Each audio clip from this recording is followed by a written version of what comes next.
Hi, I'm Nicholeen Peck, and I teach parenting and good communication and how to build strong family bonds all over the world through the lens of the principle self-government. And in this video, I'm going to be reacting to a child teaching self-government.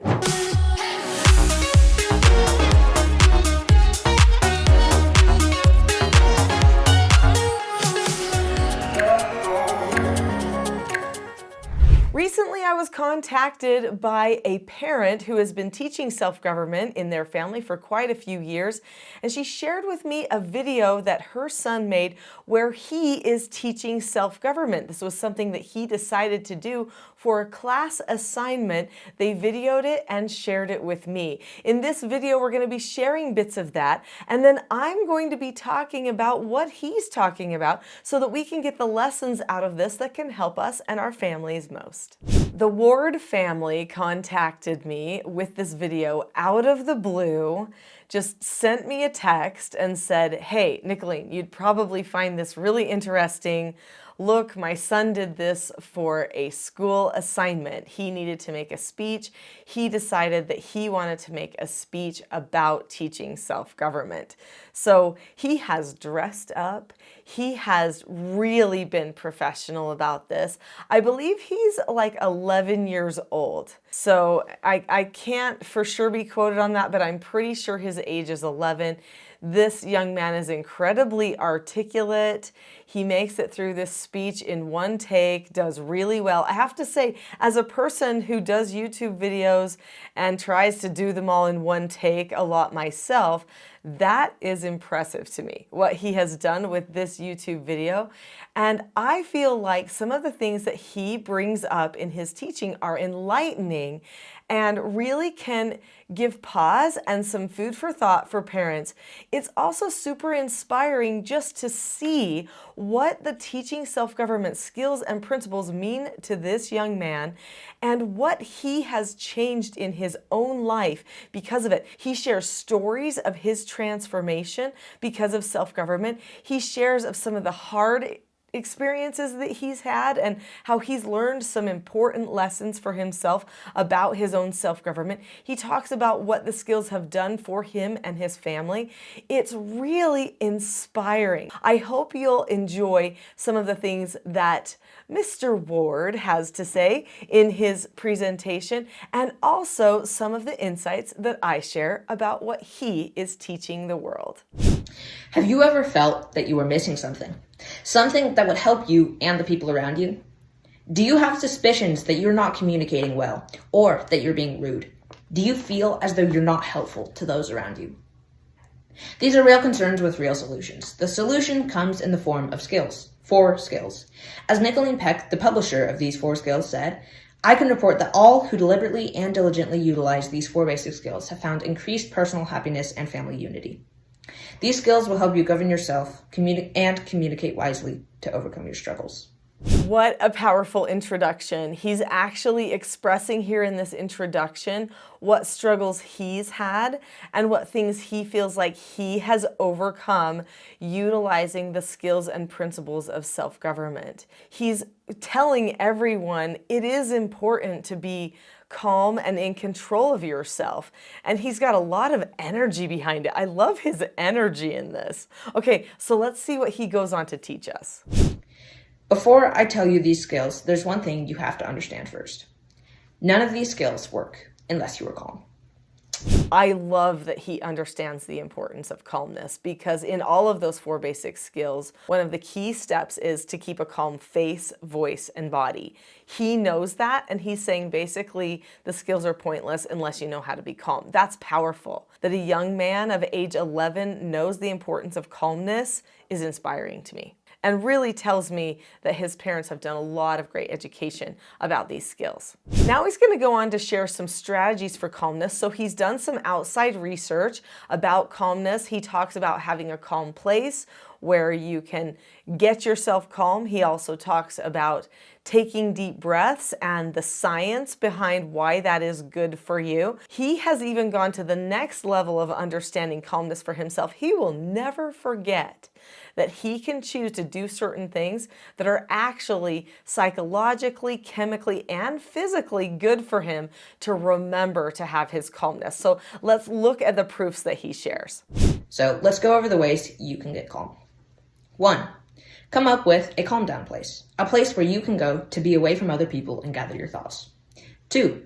Come up with a list of things that you can do to clear your mind, such as taking deep breaths, a method proven effective by Diversus Health. According to Diversus Health, when we take deep breaths, signals are sent to our brains, telling us to calm down and relax. These messages are translated through our bodies, reducing tension and relieving stress when we are anxious or feel overwhelmed. Another way to calm down is by counting to 10, a method proven effective by many Disney movies, like Tinkerbell, a character who had many reasons to calm down. Maybe you feel greatly relieved after screaming into a pillow. Do whatever works best for you to become calm. Once you've calmed down, think over the entire situation that moved you towards losing your sense of calmness. Analyze the entire situation and prepare to use your skills. Okay, so I love that he's like talking about Tinkerbell and Disney movies as some of his backup.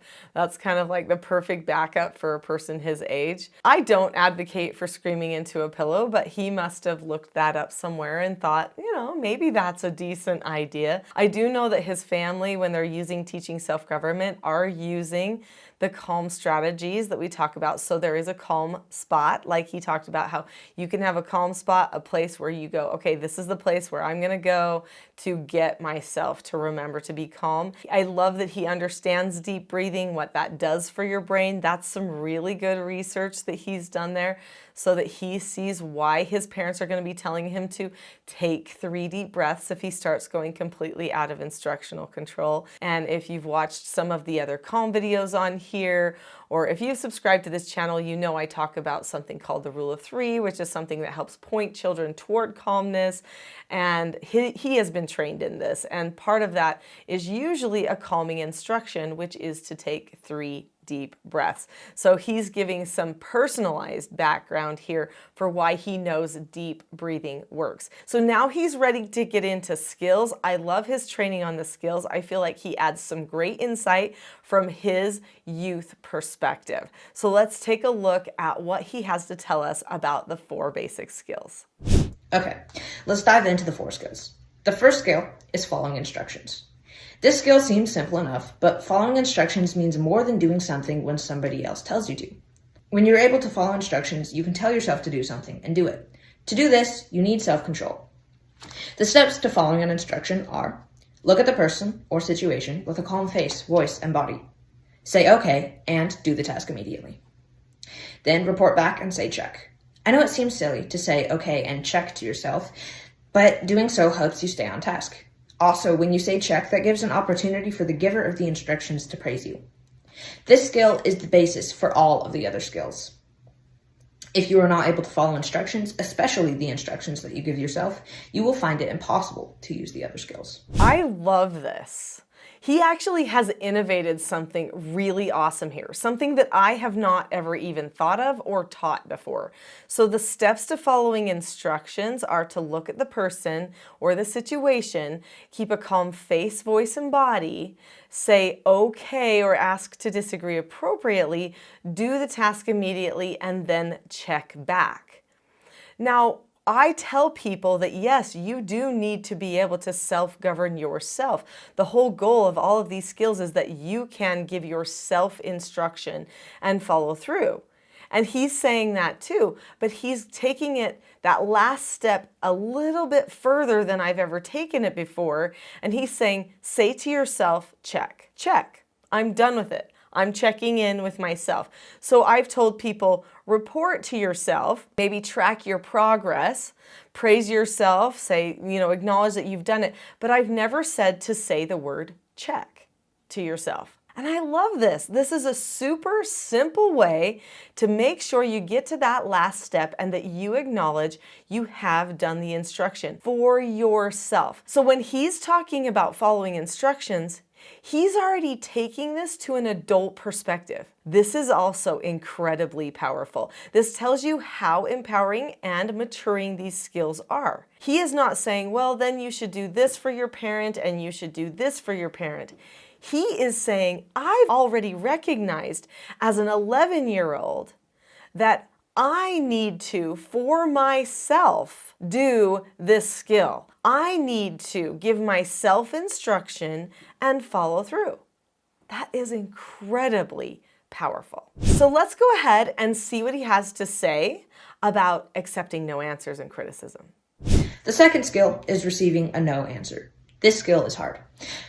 A no answer can come in many forms, such as the inability to do something or being stopped by something you can't argue with.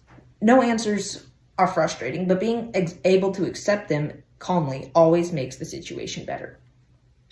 The poor acceptance of a no answer is never good. Let me give you the steps to accept a no answer so that you can better understand. Look at the person with a calm face, voice, and body. Say okay, and drop the subject. Here is an example of a no answer received in a bad way. When I was 8 years old, I loved going to the trampoline park with my friend Tegan. We had been planning to go on his birthday. We had been looking forward to it for a long time. We were so excited the day before his birthday that we took a bike ride to talk about all of the fun things that we were going to do.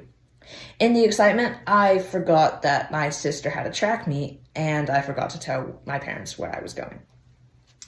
When I looked at my watch, I realized with horror that I was going to make my sister late, so I biked back as fast as I can, only to be met by the harsh words of my sister. I felt incredibly guilty, but that guilt was nothing compared to the feeling I got when my parents told me that I could not go to the trampoline park with my friend. I was devastated. My 8-year-old self could hardly take it, and I had a temper tantrum. I was not calm for a very long time afterward. I made my whole family suffer, and I lost privileges. And all of this happened because I could not receive a no answer respectfully. If I had stayed calm, I could have still gone to the trampoline park. But I was not in any way calm. I received the no answer very poorly. Okay, I love this. I love his story about his hard no answer that he had to learn, that he could not go to the trampoline park with his friends. I love how self-reflective he is and how he just matter-of-factly admits, I was wrong, I didn't do it okay, I had to learn from this experience. He is learning from the cause and effect. So to learn self-government, a person needs to learn the cause and effect of any given situation and possess a knowledge of their own behavior so that they can control them. He is analyzing himself. He's analyzing how he felt, what that taught him about it. So what are the natural consequences? What are the artificial consequences? The parents said he couldn't go to the trampoline park. That was an artificial consequence. That was very helpful as well for him to learn something. So now he's going to talk about how he learned to accept consequences and disagree appropriately. We're just going to catch a few bits of that conversation. The third skill is accepting a consequence. That means accepting the things that come at you and the things that you have to do because of them. Here are the steps to accepting a consequence. Look at the situation or person with a calm face, voice, and body. Say okay. And say okay. So you see, he fully understands all of the steps for accepting consequences. He even goes on to share examples of what it looks like when a person can accept a consequence and can't. We're not going to take time with his examples today. They are very good. You can watch the video on your own to catch some of his examples that he uses for the teaching. But I am impressed with how confident he is that corrections are essential. So let's go on to disagreeing appropriately. The fourth and final skill can be used only once the other skills have been mastered. This skill is called disagreeing appropriately. What does that mean? It means stating your differences in opinion in an appropriate, respectful way. The steps to disagreeing appropriately are: look at the person or situation with a calm face, voice, and body. Explain what the other person wants, and then explain what you want. Then accept the decision that was made while staying calm. Then drop the subject. Here is one example of disagreeing appropriately in a situation where the parents are calm and know what to do. I unload the top rack of the dishwasher. Mom, seeing that the job is not done completely, asks me to unload the rest of the dishwasher. I ask her if I can disagree appropriately, and she says yes. Then I say, Mom, I know that you want me to unload the rest of the dishwasher because that will make our house feel cleaner. Dad told me to unload the top of the dishwasher and told somebody else to do the rest of the job. So, can I please not have to unload the rest of the dishwasher? After short consideration, my mom said yes, and we moved on. The dishwasher still got unloaded, I felt understood, and my mom felt like she was respected. That is the kind of good outcome that can only come from using the 4 basic skills. The skill of disagreeing appropriately is one that will give you a calm sense of power. I love his discussion of disagreeing appropriately, and I love his example. I also love what a feeling of empowerment that this young man has. He knows his parents will listen to him. He knows he can be respectful and that it's okay to be respectful. He was able to get his way in the situation with loading the dishwasher, or maybe it was unloading the dishwasher, I think, if I remember properly. He knows he was heard, things were handled fairly and calmly, and that he was respected when he was doing this respecting. He also mentioned the word calmly multiple times, talking about the way that his parents were handling the situation as well. So he knows the whole thing needs to be handled calmly, but that there is a type of power that comes when you choose to be calm like this. So utilizing this skill, he is saying at the very end here, is giving him power. Now, he says more in this video. I'm not going to look at all of it here because you can catch it where he's published it on his own channel. But this video really does show the security and the confidence that comes with knowing how to do something, with knowing adult skills. Children need to be given the opportunity to mature and solve problems. And if they've got the skills to use, they will more naturally try to solve their problems and discuss with you and other people, maybe even disagree with you. And that is actually a healthy part of normal human development. And so these 4 basic skills, as shown by Mr. Ward, are really truly transformational for young people. You know, I can tell people all day long, these skills change people's lives. Children even love these skills. They give them a framework and a structure to use.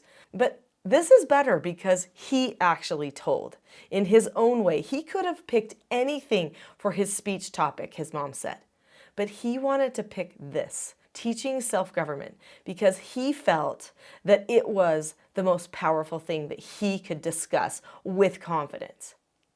How cool is that? Age 11, endorsing teaching self-government to the world by putting it on YouTube.